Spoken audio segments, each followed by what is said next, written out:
Welcome back to the Nuggets of Gold podcast and YouTube channel. Today, we're going to be talking about Trey Lance and what he needs to do if he's going to be the starter week one. Later tonight, it's going to be the Raiders and 49ers preseason game. And so I just want to talk a little bit about him instead of previewing the whole game because, that's what everyone's going to be watching. If he doesn't start week one, this could potentially be the last time we see him on a field against, actual opponents. And maybe a while. So we don't really know how long that's going to be if he doesn't make it. But, I'm one that believes that he should be the starter. I think it makes the 49ers better. I think that if he was the starter, you're going to see some times where he's going to struggle, but you're also going to see those with Jimmy too. And I would rather, struggle with Trey Lance a little bit and get those, big plays. And he has been more productive in training camp. He's looked better in the preseason games. I really do think it should be Trey Lance at this point. But it doesn't seem like it right now. So Aiden, in your opinion, what is it going to take for Trey Lance to earn that week one starting job? It's going to take something crazy. We kind of joked before this that maybe Jimmy needs to get hurt. That is probably the easiest way for him to become the week one starter.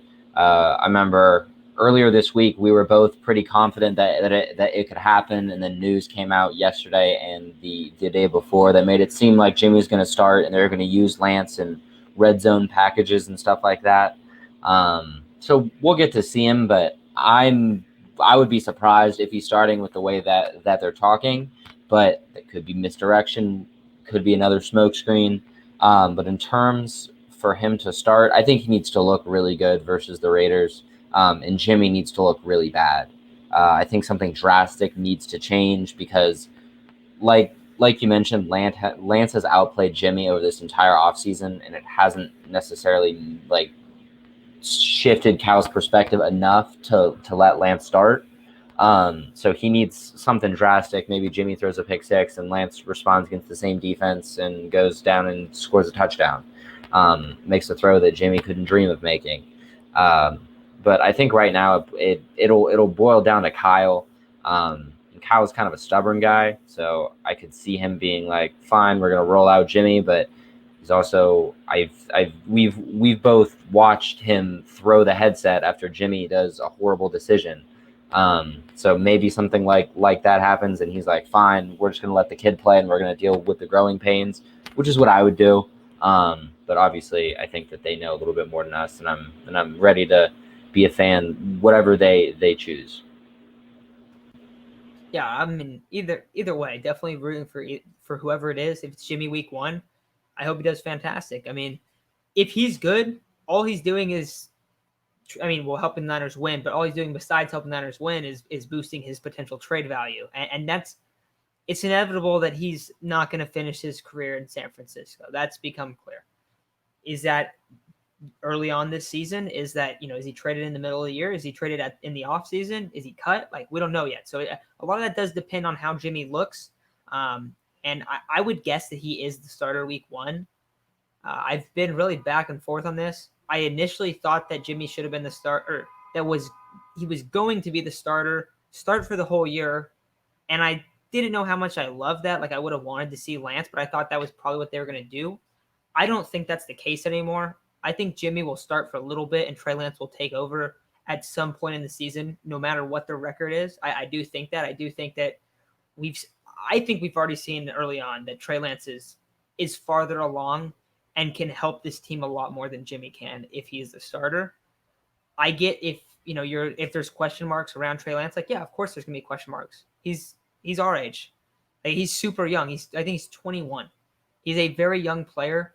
He hasn't started many games in his career. He hasn't played against this high-end competition. I get all those things. I think the biggest concern of him right now is that he hasn't felt the pocket great. Now, I brought on Kobe, and he brought up a point. It could very well be that they're telling Trey, hey, the way you're going to get better in the pocket is you don't run in preseason. When you play real meaningful games, take off by all means. Get the yards, get the first down. But for right now, there's no reason for him to go run and try to pick up a first down and then potentially get hurt. But there is a lot of benefit for him staying behind the line of scrimmage and just kind of working out some kinks on himself by himself, seeing different pressure, seeing different blitz packages, seeing stuff he hasn't seen before that he didn't see at North Dakota State. So I think that I think there's more benefit to starting him. I think that eventually he will start, but I think there's just a couple concerns, and for some reason they're going to roll with Jimmy, even though I don't like that. I really don't. And I don't dislike Jimmy. I think Jimmy's a solid quarterback, but I just think he doesn't make the team as good as Trey when Trey's on the field. The explosive plays are going to go up so much. And like I said, I think Trey Lance is better than what he showed in preseason, not only because his pocket presence hasn't been amazing or like his motion doesn't look perfect. His motion looks a lot better than it did at North Dakota State. I've talked about this like almost every single time we've talked about Trey Lance, but it does look a lot better. He looks uncomfortable every once in a while. That's every quarterback. Trevor Lawrence has looked uncomfortable multiple times this preseason as well. So that's a normal thing to have happen. But I do think that over time we're going to see that they're gonna be forced to throw Trey out there, even if it's in practice. Just hearing crazy stories about him because it does seem that he's been better so far. So I think that the most likely date, this was brought up. This was what you have initially thought. I think Aiden is the bye week, and that's what Tyler thought. That's what I think is most likely to happen. Even though I do want him starting week 1. But Aiden, you were right on that. You thought bye was the week that Trey Lance would be coming back, and I'm kind of coming around, and I think that you might be right. Yeah, it's one of those things where I definitely went back and forth as well. And I'm sure that I will go back and forth a few more times. The only thing that makes me hesitant about patting myself on the back and saying it's definitely going to be the bye week is the 49ers first. I think the bye week is week 6. All 5 games are pretty winnable. Obviously, you start off pretty easy with the Lions and Eagles, and you move into the Packers, who we've owned. But I mean, they have Rodgers and stuff. I'm not going to say that that's a definite win. But Packers, Seahawks, Cardinals. Don't know how the Seahawks and Cardinals are going to look this year. I expect the 49ers to be better. I am a little biased in that assumption. But like say for some reason Niners are running all over teams and we walk into that week 6 bye 5-0, 4-1. Does Kyle have the balls to be like, okay, bye Jimmy, it's time to bring in Lance? That may be the plan right now, but I think you go out and you try to win every game. And if you're 4-1, 5-0, even 3-2, but you look good going into the bye, I think that there's a definite possibility that Lance doesn't come out of the bye. But if you start off 2-0 and you lose the next 3 and Kyle is done with the Jimmy throws over the middle, I still think that might be the most likely scenario. But I mean, lots of dominoes left to fall, and super excited to see how Jimmy plays, Lance plays, because I think Lance will play even if he doesn't start. I think he'll be the quarterback during a lot of red zone situations. So excited to see how they both do. Yeah, so I think that's both of our points for the most part on where we think about this. So what does Trey Lance need to do to start week 1? He needs to look incredible. He needs to really look like it's like, okay, we cannot roll with Jimmy. And unfortunately, Jimmy needs to not look that great, which he hasn't looked that great, which is kind of why I thought that maybe they'd be coming around to the idea of Trey Lance starting week 1. Maybe they're just kind of screwing with us, but comments made in press conferences, they asked Jimmy, who's the starter?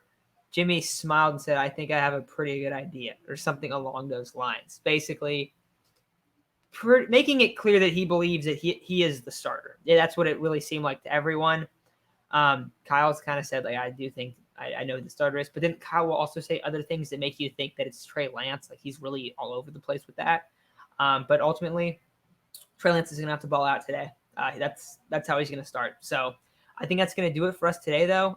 Tomorrow, we're going to be talking about the offensive 53-man roster projections, and then Tuesday we'll do defensive, and then we'll just keep talking about some other 49ers stuff for the rest of the week. But thank you all for listening, and that's going to do it for this episode.